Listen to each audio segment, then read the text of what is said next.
MsMedia, brought to you by Bandwagon Radio and the On Channel, where entertainment news, current events, and much more is corresponded for the masses. Not only can you hear her, you can watch this beauty weekly on Mondays with MsMedia. Hello, I am Celeste Mose, MsMedia, sitting down today with recording artist RichFam Nate. How are you today? I'm doing good. I am so excited to have you in studio, so thank you so much for taking time to sit down with me. Most definitely. So we will jump right in. I've heard quite a bit about you. I've done quite a bit of research about you, but I want to know from you, who are you? Who's the man? Who's the person that only your inner circle knows?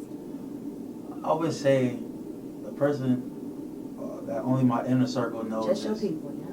somebody who's dedicated, somebody who's committed, somebody who is extremely loyal. I would say somebody who stands on my principles.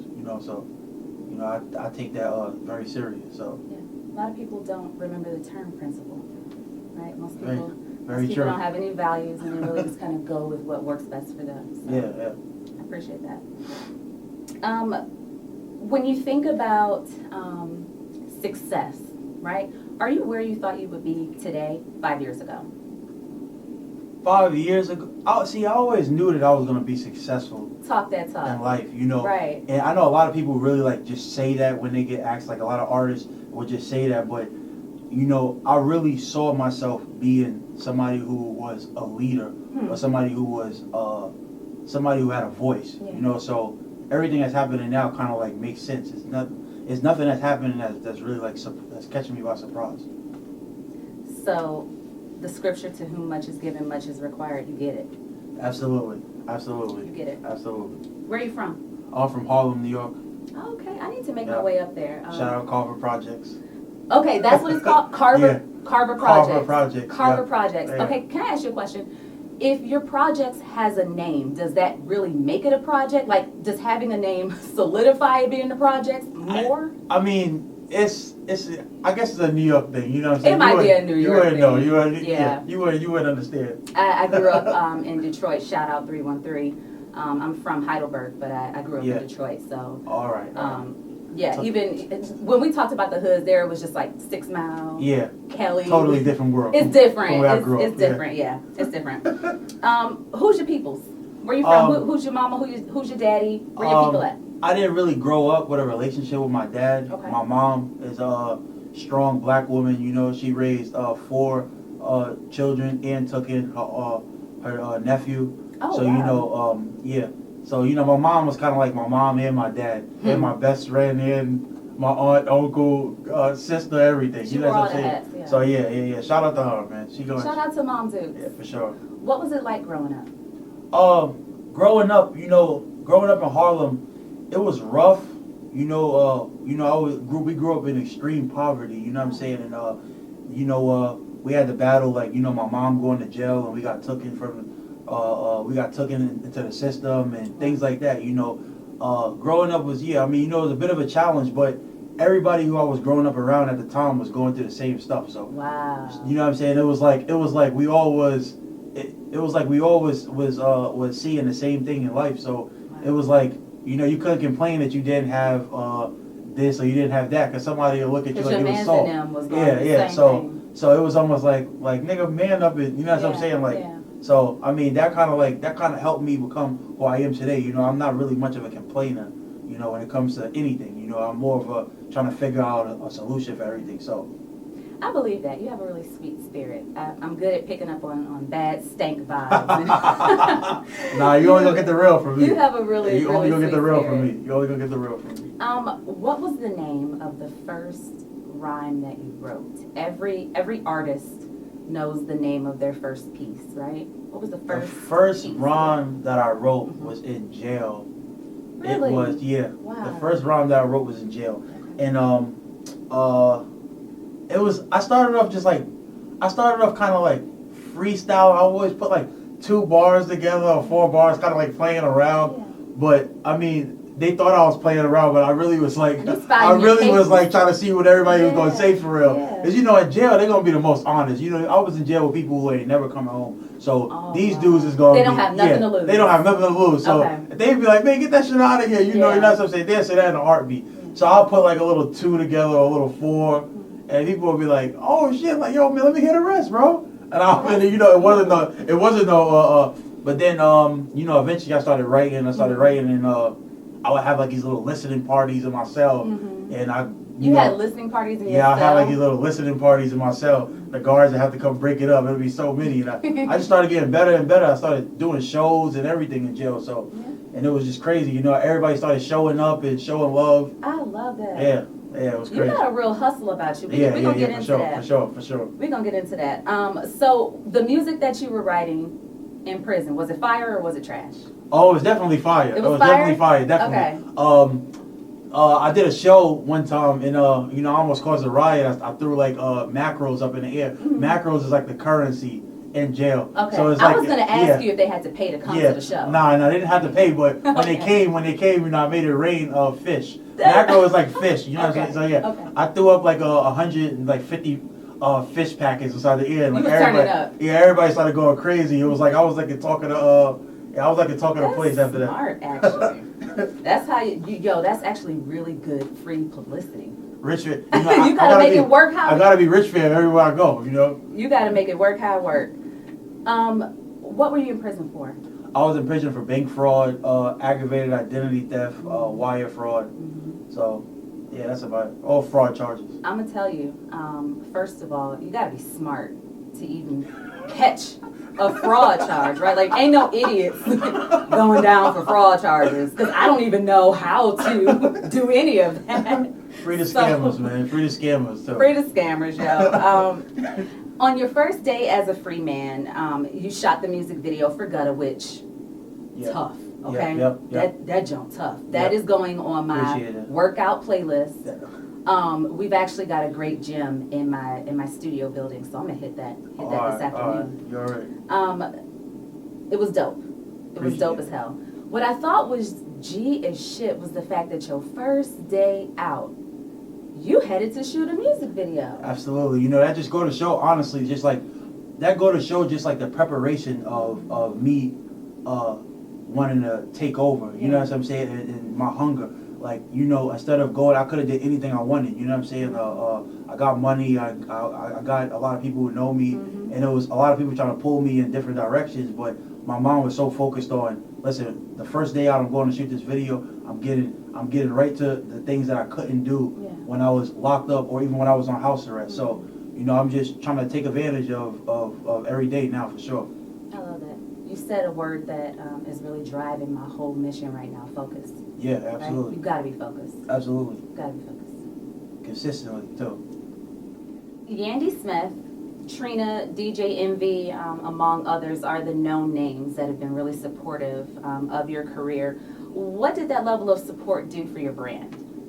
It actually just boosted it up a lot. You know what I'm saying? Bet. Because you know, those people are like already solidified in the industry. You know, they got a lot of respect. So very much. For them to even say my name out of their mouth is just like an honor. The fact that they know you, they don't just know you, but they know about your story. Absolutely. They know about your music, so Absolutely. they bought into the package, right? Absolutely. And once somebody buys the product, because when you're in entertainment, you're the product. Absolutely. Once somebody buys the product, you guys don't understand that artists are putting their hearts out there. Everything that's in his music is who he is. So if you accept that, you've accepted him. What did that do for this? What did that level of support do? I think it boosted my confidence up to like another level. You know what I'm saying? Like it made me feel like, you know, that like just by hearing somebody like Yandy, who, you know, she's from Harlem, and you know, that's somebody who I look up to. For her to even say my name, and for her to say that, you know, like you know, she's supporting me or even watching me, or somebody like DJ Envy, and shout out to Trina too. But you know, but especially Yandy, because that's somebody who I've looked up to since I've been like you know, a little kid. So, you know, what that did for me is just boost my confidence. You know what I'm saying? It made me feel like I could actually be the best. You know what I'm saying? So Listen, Yandy Smith has been out here finding talent and developing talent and telling talent if it was trash for a sure. very long time, right? For sure. So if she was somebody who, spoke my name, Yeah. I'd feel big about it too. Do you think that the media fairly promotes all artists across all genres, or do you think there's a bit of a preferential treatment? I feel like the media is going to, they're gonna reach out and look up whoever is the most hungry. I feel like it goes to show, I feel like it really has to do with the artists putting themselves out there to be able for the media to even know who they was. For us to even care. And I was just talking about this, with my manager, and I'm saying like we was talking about my journey and how fast things have happened for me, and man, he was reminding me Nate, you've been doing shit that the average person is not really trying to do. You know what I'm saying? You know what I'm saying? And still to this day, you know what I'm saying? I really don't realize where I'm at. So I'm really still doing stuff that somebody who is unknown. You know what I'm saying? So I mean, it's really all on the artist. A lot of people are too hard on the media, thinking that it's impossible for the media to know every single last person.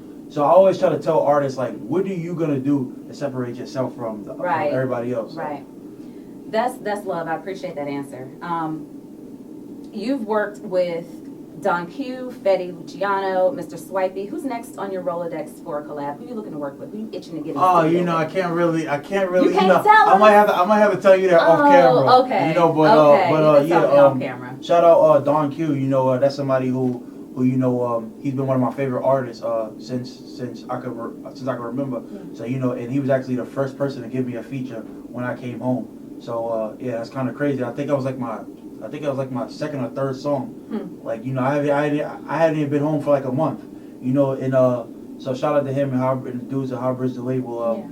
But I don't really want to disclose who's coming, but it's definitely some big names for sure. Definitely I some believe big names. I believe that.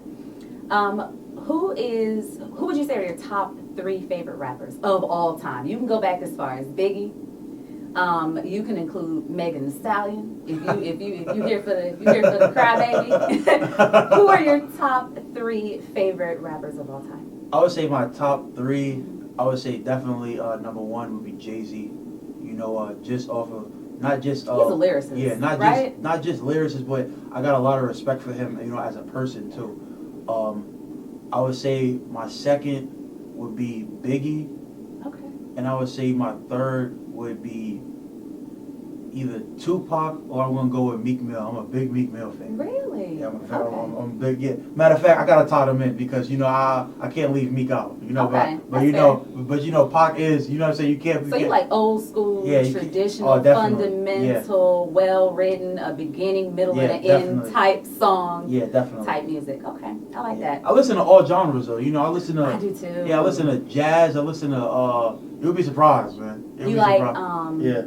Gibeon? Do you like him? I just got on him. Nah, I really don't know the names a lot. I'm gonna send you this song later because I just put you on blast and I don't want him to be like, why don't you like me? Yeah, my grandmother. Send you the song. My grandmother, she always still send me to this day. Oh, you gotta listen to this. It'll calm you down or it'll you know what I'm saying, lighten your mood or so. He's like that. He's a chill, he's a roll up and chill type of artist to listen to. Gotta check him out. Yeah. Okay. RichFam, which features would you not do? Because there are interviews no one could pay me to do. There are people that I would not sit down with and really discuss anything with. Who would you not jump in? Who are you not into working with? I would say, I really don't. I would say probably. If you want to describe the kind of artist that you wouldn't work with. I'm big on morals and principles.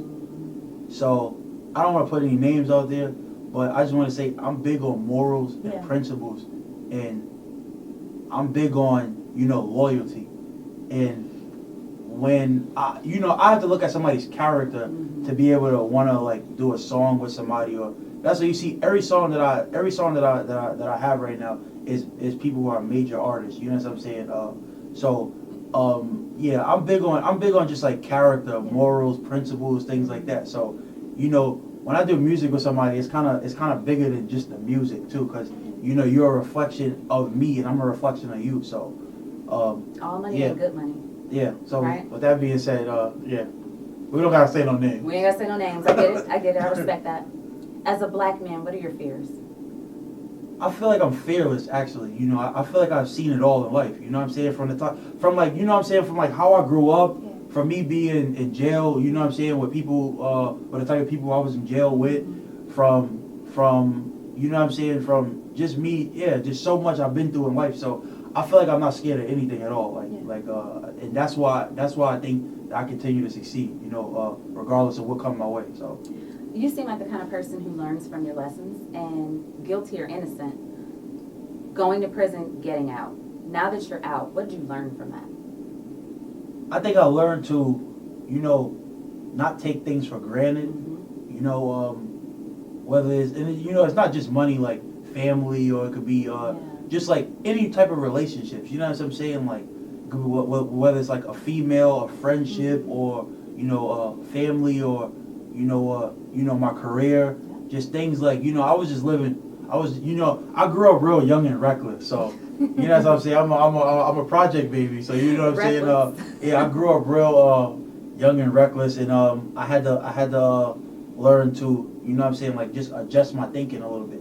Like I'm not big on changing like who you, like I'm not about to come out.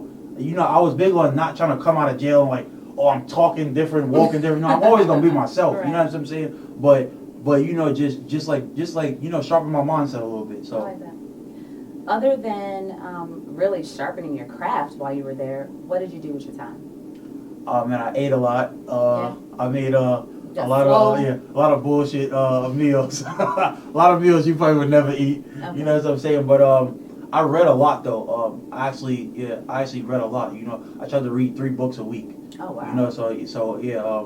Like The Art of War and just like stuff like that. You know what I'm saying? And I really played a lot of chess, you know, with the old heads. Yeah. You know, and really my whole time I was just focused on music though a lot. Like I was recording over the phone, and how'd you do that? My producer, he actually was sending me. He actually was like playing beats for me. My producer was my engineer as well, and he was playing beats for me.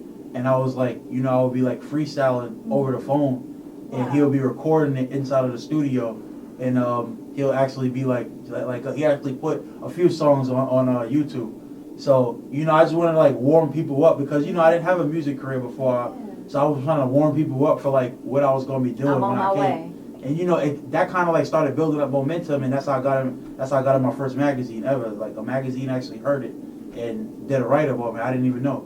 So. That's so dope. There's really no excuse, right? Absolutely There's not. no excuse. Yeah, absolutely not.